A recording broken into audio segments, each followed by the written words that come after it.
Good afternoon हमारे सभी प्यारे साथियों को। आज की इस वीडियो में हम डिस्कस करने वाले हैं ग्रामर से रिलेटेड 50 MCQs। तो इससे पहले वाली वीडियो में हमने 25 MCQs डिस्कस किए थे, लेकिन थोड़ा सा वहाँ पे एक्सप्लेनेशन ज़्यादा हो गया। तो इस वीडियो में हम एक्सप्लेन ना करते हुए सीधे सीधे आंसर बताएंगे, और लास्ट में उन 25 क्वेश्चंस को भी हमने यहाँ पे ऐड किया हुआ है, इसलिए ताकि 50 क्वेश्चन होंगे और आप अपना स्कोर भी बता सकते हैं। अपना स्कोर ज़रूर बताइएगा, इससे पता चलता है कि किस लेवल का पेपर हमने बनाया था। एक पेपर के लेवल को सेट करने में उससे मदद मिलती है। हमारी कोशिश ये रहती है कुछ क्वेश्चन उसमें इजी, कुछ आपके थोड़ा सा टफ है, यानी कि एक मॉडरेट लेवल का बनाने की कोशिश की जाती है। और स्टार्ट करते हैं वीडियो को। और इसके अलावा आप उत्तराखंड के LT लेक्चरर से रिलेटेड या किसी भी टीचिंग एग्ज़ाम की तैयारी कर रहे हैं जिसमें स्पेशली लिटरेचर और ग्रामर पूछी जाती है, तो आप जो है हमारे चैनल को सब्सक्राइब कर सकते हैं। आपको यहाँ पे सफिशिएंट जो है कंटेंट मिल जाएगा। एजेस से रिलेटेड क्वेश्चन हैं, और इसके अलावा बायोग्राफी डिस्कस की हुई है। आने वाले समय में आपको और जो है यहाँ पे सटीक नोट्स मिलेंगे। जो भी हमें सजेशन दिए जाते हैं कमेंट्स के ज़रिए, उन पे भी हम अमल करते हैं, और उनके बेस पे भी आपको यहाँ पे वीडियोस देखने को मिलती हैं। जैसे बात करें पर्टिकुलर्स एजेस से रिलेटेड, और इसके अलावा जैसे 18-17 से रिलेटेड सारे पॉइंट हमने डिस्कस किए हैं। 1850 से रिलेटेड पॉइंट डिस्कस किए हुए हैं। मेन जो एयर हैं उनसे रिलेटेड पॉइंट्स भी यहाँ पे डिस्कस किए हुए हैं, तो आप उन वीडियोस को वॉच कर सकते हैं। इसमें देखिए जो 26 नंबर का क्वेश्चन है, उस क्वेश्चन को हम देख लेते हैं पहले। Open the door so that, आप देख सकते हैं open the door so that be ...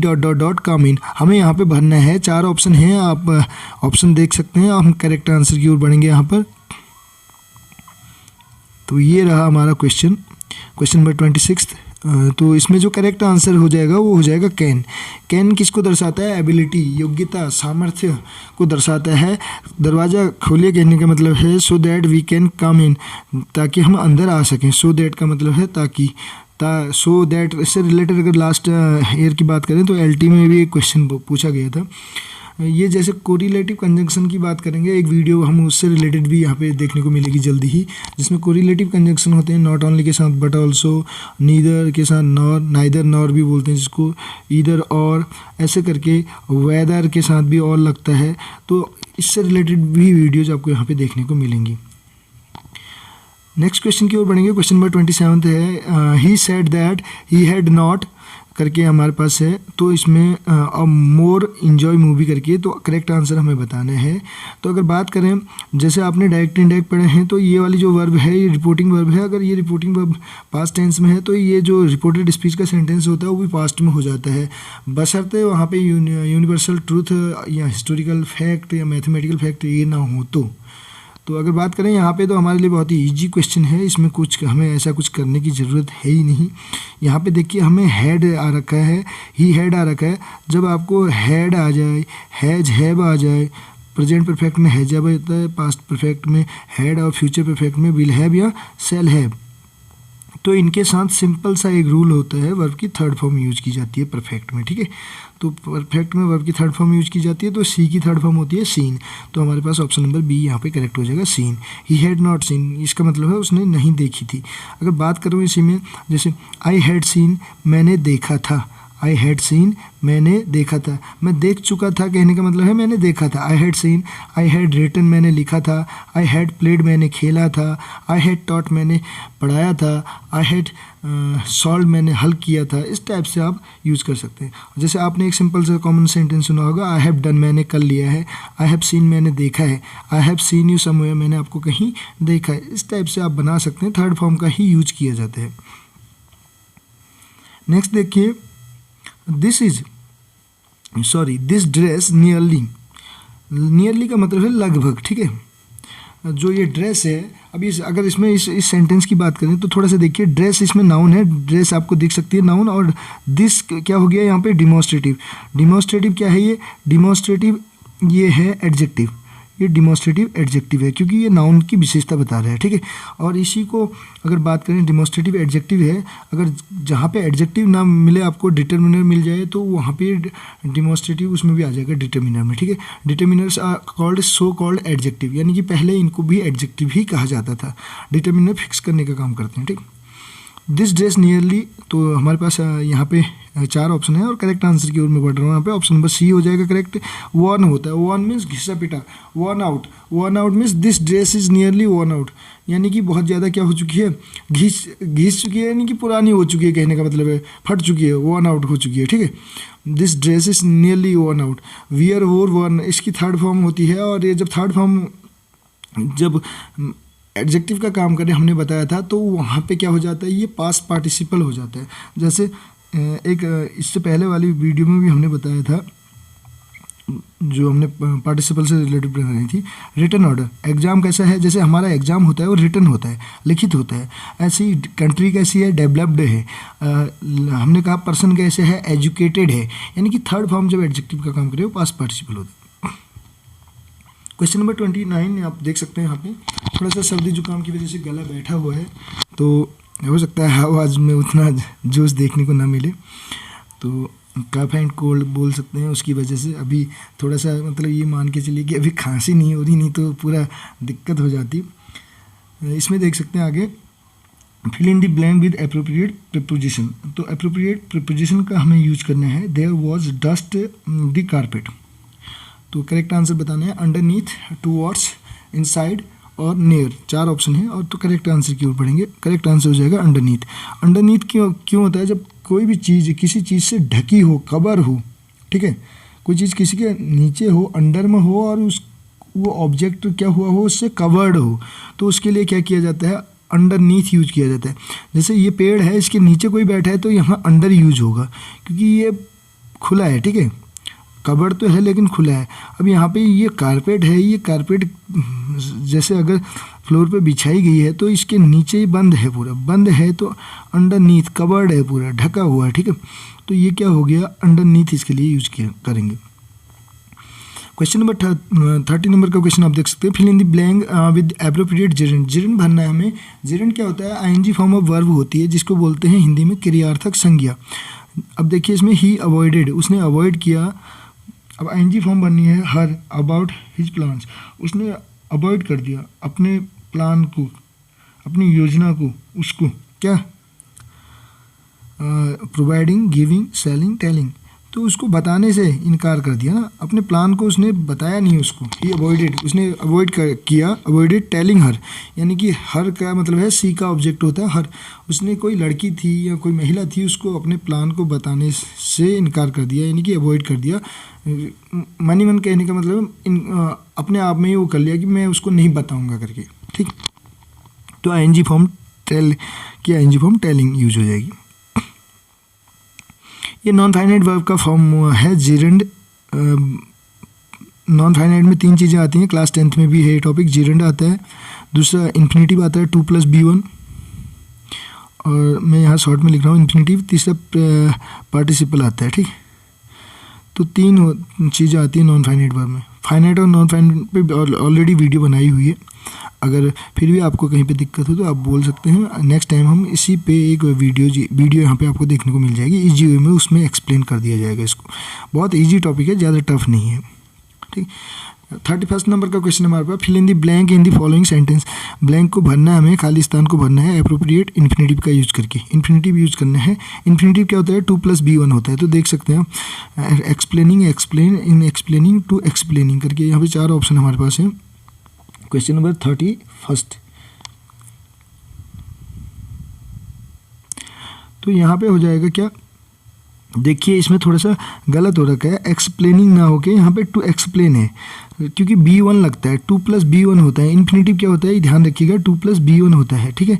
तो ए ऑप्शन यहाँ पे करेक्ट होगा, टू एक्सप्लेन होगा, एक्सप्लेनिंग नहीं होके टू एक्सप्लेन होगा, ठीक है। इतना ये हमारा करेक्ट आंसर है। थोड़ा सा टाइपिंग मिस्टेक है, इससे पहले वाली वीडियो में भी आपने देखा था, थोड़ा सा इसको आपको वो करना पड़ेगा। 2 + B1 एक्सप्लेन यहाँ पे होगा। नेक्स्ट क्वेश्चन देखिए, क्वेश्चन नंबर 32 है, fill in the blank in the following sentence with appropriate infinitive. फिर से इन्फिनेटिव का यूज़ करना है, तो इसमें करेक्ट आंसर बताना है। ही वॉज नॉट फिट, वो फिट नहीं है, तो किस लिए फिट नहीं है, वो जिस जॉब के लिए, इस जॉब के लिए। टू फाइंड आ जाएगा बी, यानी कि सी ऑप्शन करेक्ट हो जाएगा, 2 + B1 करेक्ट हो जाएगा। क्वेश्चन नंबर 33 आप देख सकते हैं, fill in the blank with appropriate gerund और इन्फिनेटिव। जेरेंड या इन्फिनेटिव में से एक भरना है जो सूटेबल होगा। द शॉपकीपर मैनेज, जो शॉपकीपर था उसने मैनेज किया, उसने प्रबंध किया किस चीज़ का? The article that was looking for, that I was looking for, जिसकी जो मुझे तलाश थी, जिसकी मैं खोज में था, उसने उसका मेरे लिए शॉपकीपर ने प्रबंध किया।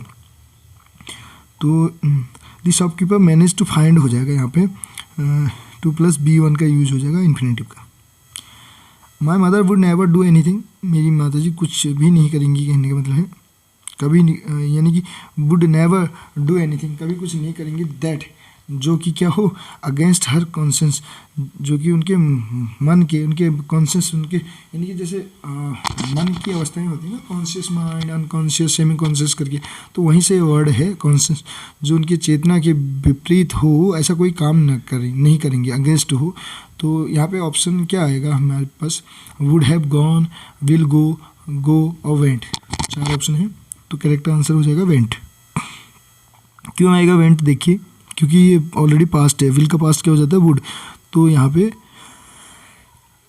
वेंट आ जाएगा, सॉरी। आगे देखिए question number 35, fill in the blanks in the following sentences appropriate gerund. Gerund का यूज करना है। ही हेल्प्ड मी, उसने मेरी सहायता की, in my luggage, luggage means जो मेरा अपना सामान था उसको ले जाने में, तो कैरी करना बोलते हैं, इसको बोलते हैं कैरिंग, हो जाएगा, बी ऑप्शन करेक्ट हो जाएगा। कैरी मीन्स ले जाना, एक स्थान से दूसरे स्थान पे जाना सामान के लिए। Complete the following sentence using appropriate form of verb, appropriate form भरनी है, उचित फॉर्म भरनी है वर्ब की, जो यहाँ पे फिक्स हो जाए। Teacher asked the student, teacher ने स्टूडेंट से पूछा वेदर दे, तो आस्क्ड आ रहा है, तो मैंने बताया था आपको डायरेक्ट इंडायरेक्ट के केस, तो इसमें पास्ट टेंस ही यूज होता है, तो ये आस्क्ड में आ रहा है। तो यहाँ पे देखिए दे, पास्ट इंडेफिनिट और पास्ट परफेक्ट का कॉम्बिनेशन आपने सुना होगा, तो इसमें क्या हो जाएगा? पास्ट परफेक्ट में हमारा क्या हो जाएगा? दे हैड सॉल्व्ड हो जाएगा, ठीक है, ए ऑप्शन करेक्ट हो जाएगा। नेक्स्ट, आर यू श्योर, क्या आपको पूरा विश्वास है? कहने का मतलब है there aren't any more letters to post, तो यहाँ पे क्या हो जाएगा? देयर आरंट, आरंट का मतलब है निगेटिव वर्ड है, नॉट यहाँ पे आ रहा है, नॉट के साथ एनी का यूज होगा, ठीक है। बहुत इजी क्वेश्चन है। नेक्स्ट क्वेश्चन नंबर 38 है, how ... time do we have to solve the problem, कितना समय है हमारे पास प्रॉब्लम को सॉल्व करने का? तो इसमें 4 ऑप्शन हमारे पास हैं, तो हमें करेक्ट आंसर बताना है। 38 नंबर का क्वेश्चन हमारे पास है, तो क्या आएगा? मच आएगा, मैनी आएगा, मोर आएगा, लेस आएगा, ये हमें बताना है। तो करेक्ट आंसर इसका हो जाएगा हाउ मच टाइम बोलते हैं, आपने सुना होगा how much time will it take, कितना समय लगेगा इसमें, how much time will it take, तो how much time do we have, हमारे पास कितना समय है इस प्रॉब्लम को सॉल्व करने के लिए, तो हाउ मच आ जाएगा, ठीक है। अब देखिए मच और मैनी में मैं बता रहा हूँ, मैनी जो है काउंटेबल होता है, मच जो है अनकाउंटेबल होता है। काउंटेबल मीन्स जिसको गिना जा सकता है 1 2 3 4 ऐसे करके, ठीक है, ये क्वांटिटी के लिए यूज होता है। और एक क्वेश्चन जो बहुत बार पूछा जाता है वो इससे रिलेटेड पूछा जाता है, मनी और रुपीज़ में। मनी के लिए जो है मच का यूज किया जाता है, how much money do you have, how much money do you have, much आएगा, how many rupees do you have, जब रुपीज़ की बात होगी तो मैनी आएगा, रुपीज़ काउंटेबल होते हैं और मनी जो है अनकाउंटेबल होती है। ये क्वेश्चन पेट क्वेश्चन है, अधिकतर पूछा जाता है, इसको आप नोट डाउन कर सकते। हाउ ...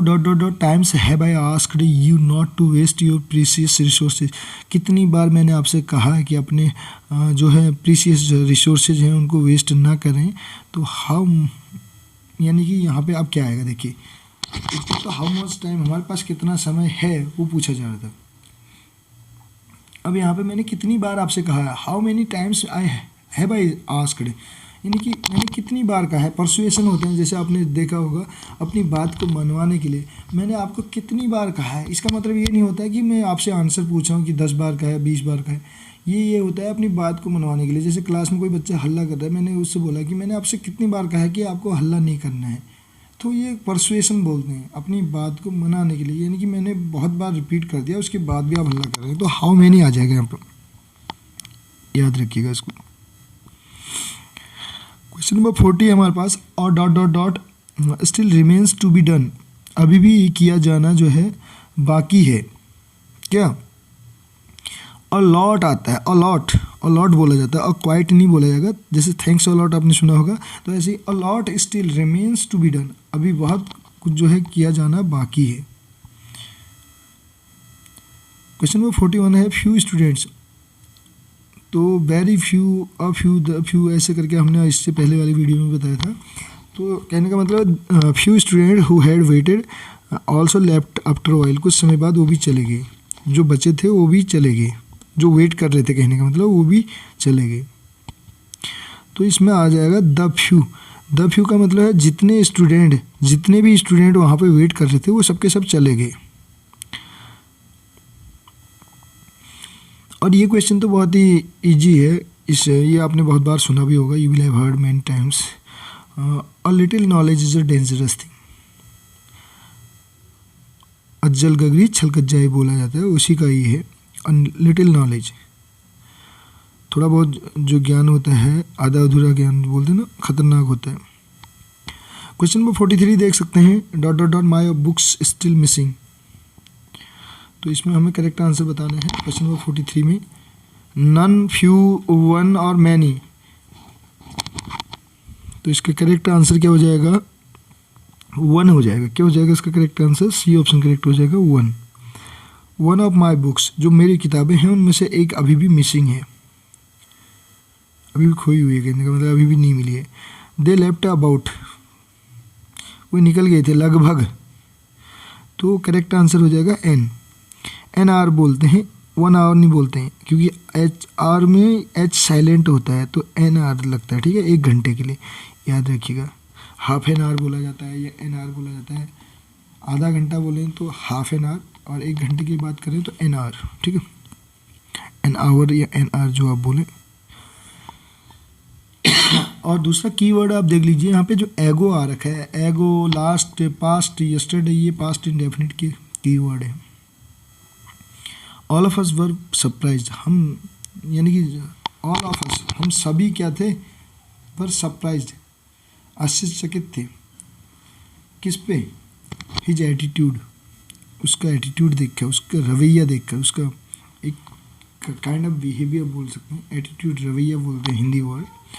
तो करेक्ट आंसर बताना है क्वेश्चन नंबर 45 का। तो बी ऑप्शन करेक्ट हो जाएगा, सरप्राइज्ड एट होता है, ठीक है, जो अगर बिहेवियर की, एटीट्यूड की बात करें, सरप्राइज्ड एट। सी कॉन्ग्रेचुलेटेड, उसने कॉन्ग्रेचुलेसन की देना यानी कि बधाइयाँ देना, कॉन्ग्रेचुलेट किया हिम, उसको, तो किस पे किया? On his success, on use किया जाता है, कॉन्ग्रेचुलेटेड ऑन, ये ऑप्शन हो जाएगा। वी वर इन्वाइटेड, हमें इन्वाइट किया गया, ठीक है, पैसिव वॉइस है, हमें इन्वाइट किया गया, आमंत्रित किया गया, टी ऑन हर बर्थडे, उसके बर्थडे में हमें टी के लिए इन्वाइट किया गया। 47 का करेक्ट आंसर हमारा हो जाएगा इन्वाइटेड टू होता है, इन्वाइटेड टू हो जाएगा, तो सी ऑप्शन करेक्ट हो जाएगा। वी शुड नॉट इंटरफेयर, हमें इंटरफेयर नहीं करना चाहिए, हमें हस्तक्षेप नहीं करना चाहिए, कहने का मतलब है अदर पीपल्स लाइव्स, अन्य लोगों की लाइफ में, ठीक है। We should not interfere in, 48 का क्या हो जाएगा?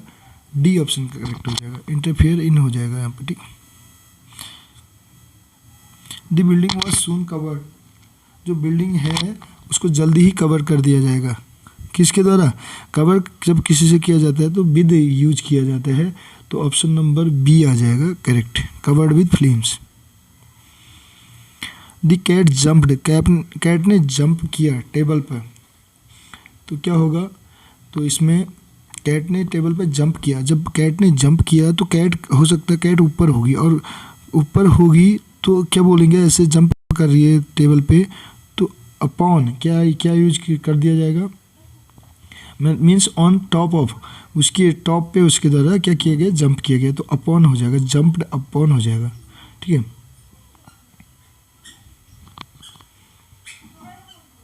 तो इसमें हमारा करेक्ट आंसर हो जाएगा सी ऑप्शन करेक्ट हो जाएगा, अपॉन करके।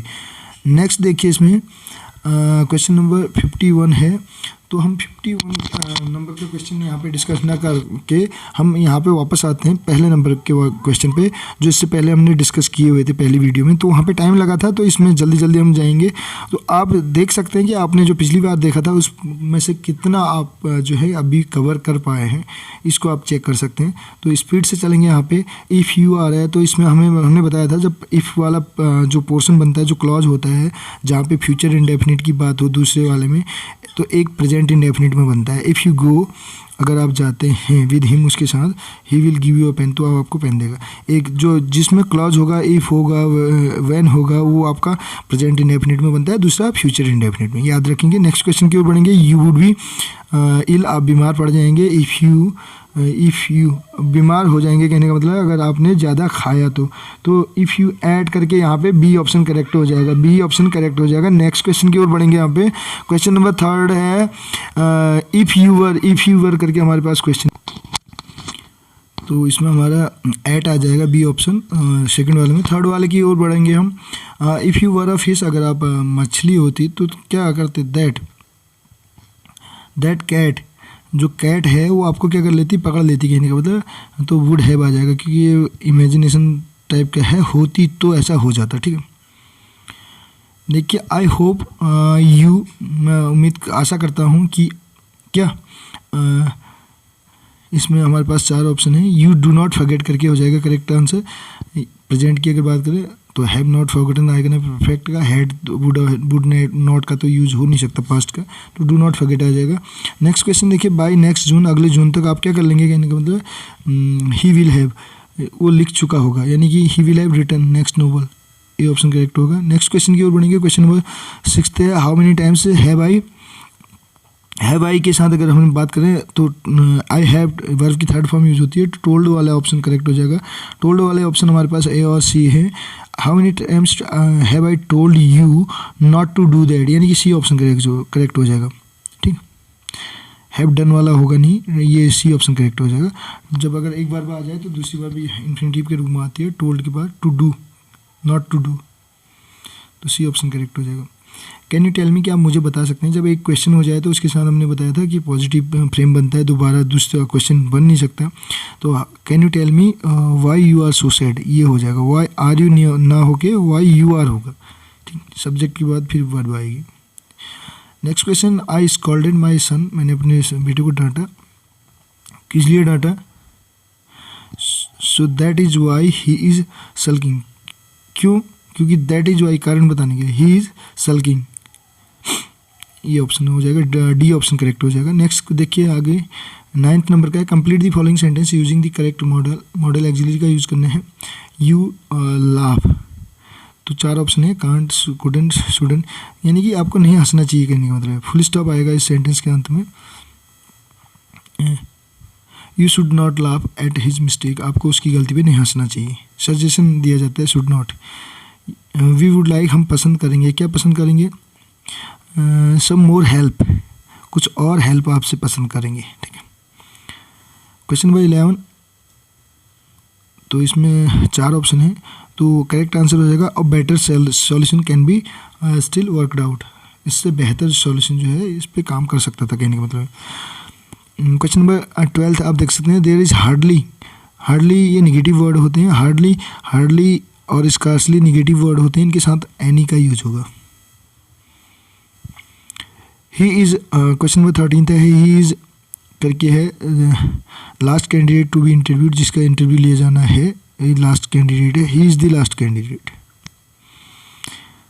नेक्स्ट है, student will have to fill in a separate form, हर एक स्टूडेंट को सेपरेट फॉर्म भरना पड़ेगा, तो हर एक की बात करें तो ईच स्टूडेंट। क्वेश्चन नंबर 15 आप देख सकते हैं, people who came were also not interested in the programme, जो आए थे वो भी पसंद नहीं थे। तो यहाँ पे क्वेश्चन नंबर 15 का आंसर हमें बताना है। 4 ऑप्शन है, द फ्यू, एवरी, मच और एनी करके हमारे पास, तो इसमें करेक्ट आंसर क्या हो जाएगा, जितने लोग आए थे उनमें से कोई भी पसंद नहीं, इंटरेस्टेड नहीं था कहने का मतलब। द फ्यू, जितने आए थे उतने,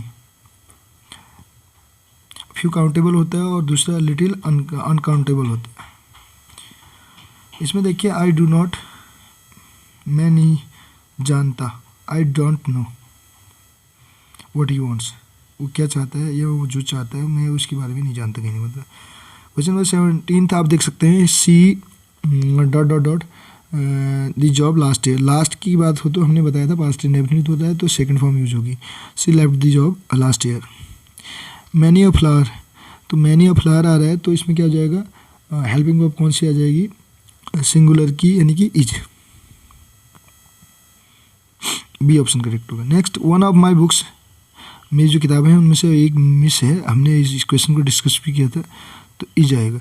जो बुक्स है हमारी उनमें से कोई एक, ठीक है। दे डॉट डॉट डॉट, 4 ऑप्शन हमारे पास है, तो हैव बी वेटिंग होता नहीं है, हैव बीन वेटेड ये परफेक्ट सॉरी ये परफेक्ट का पैसिव हो जाएगा। हैव बीन वेट होगा नहीं क्योंकि हैव बीन के साथ फर्स्ट फॉर्म आएगी नहीं, या तो आईएनजी फॉर्म आती है थर्ड फॉर्म आती है, तो हैव बीन वेटिंग आ जाएगा। परफेक्ट कॉन्टीन्यूअस की बात करें, they have been waiting eagerly for the result to be declare, वो इंतज़ार कर रहे थे, उत्सुक थे, बहुत ज़्यादा उत्सुकता से जो है प्रतीक्षा कर रहे थे किसकी, रिजल्ट के आने की, डिक्लेयर होने की, घोषित होने की। हैड यू ओकन अप लिया, तो जब हैड के साथ थर्ड फॉर्म तो दूसरा क्लॉज जो आपका बनेगा दूसरा वो वुड हैव के साथ आपकी थर्ड फॉर्म बनता है, तो हमारे पास सीन तो ऑलरेडी है तो वुड हैव हो जाएगा करेक्ट। नेक्स्ट क्वेश्चन की अगर बात करें यहाँ पे, question number 22, until he his work he will not be allowed to go out, जब तक वो अपना काम फिनिश नहीं करता तब तक उसको बाहर जाने की अनुमति नहीं दी जाएगी। अंटिल ही फिनिशेज, अंटिल और अनलेस नेगेटिव वर्ड होते हैं, इनके साथ उस वाले पोर्शन में जो है नॉट नहीं लग सकता, ठीक है, तो फिनिशेज आएगा। Much dot dot dot since you left this place, जब आपने इस स्थान को छोड़ा तो उसके बाद बहुत कुछ यहाँ पे घटित हुआ, मच घटित हो चुका है कहने का मतलब उसके बाद। तो क्वेश्चन नंबर यहाँ पे 23 का क्या हो जाएगा, she has happened, much has happened, बहुत कुछ घटित हो चुका है तब से जब से आपने छोड़ा। आई थिंक मुझे लगता है you dot dot dot to see, जब टू की बात करें हमने बताया था यूज टू के साथ वर्ब की फर्स्ट फॉर्म तो आती है लेकिन पास्ट की हैबिट के लिए यूज होता है, तो ये तो पास्ट का सेंटेंस है नहीं, मुझे लगता है बोल रहे हैं यहाँ पे, ठीक है। क्या लगता है, तो नीड, मस्ट, शुड, मस्ट और शुड के साथ टू लगेगा नहीं, यूज़ के साथ लगता है यूज टू, वो पास्ट की हैबिट बताने के लिए होता है, उसका यूज किया जाएगा नहीं यहाँ पे, प्रेजेंट की बात चली आई थिंक, तो यह हो जाएगा I think you need to see a doctor immediately, आपको डॉक्टर से मिलने की ज़रूरत है तुरंत, ठीक। सी का मतलब है यहाँ पे मिलने से, जैसे सी यू अगेन बोलते हैं या सी यू टुमारो, कल मिलेंगे करके। इसमें देखिए you dot dot dot be tired after such a long journey, इतनी लंबी जर्नी के बाद आप क्या हो गए होंगे, थक चुके होंगे। डेयर आएगा नहीं, हैव नहीं आएगा। यू मस्ट बी टायर्ड, आप थक गए होंगे कहने का मतलब। तो ये थे 50 क्वेश्चन। कैसी लगी आपको वीडियो ज़रूर बताइएगा। वीडियो पसंद आई है तो अपने फ्रेंड्स के साथ भी शेयर कीजिएगा। मिलते हैं अगली वीडियो में जिसमें हम जो है नेक्स्ट जो 50 क्वेश्चन हैं उनको डिस्कस करेंगे। इसके अलावा लिटरेचर की सीरीज़ यहाँ पे कंटिन्यू रहेगी और इसके अतिरिक्त एक वीडियो हम जल्द ही लाने वाले हैं जिसमें ये बताया जाएगा कि कैसे तैयारी करें, अगर लिटरेचर को पढ़ना है तो कैसे उसको एक सिस्टमेटिक वे में पढ़ा जाए जिससे कि लॉन्ग टाइम तक उसको हम याद रख सकें चीज़ों को। तो उसके लिए एक वीडियो हम यहाँ पे बनाने वाले हैं, जब कभी हमें टाइम मिलेगा, हो सकता है इस संडे तक आपको देखने को मिल जाए वो वीडियो। तो चैनल पे नए हो तो चैनल को सब्सक्राइब कर सकते हैं। Thank you so much.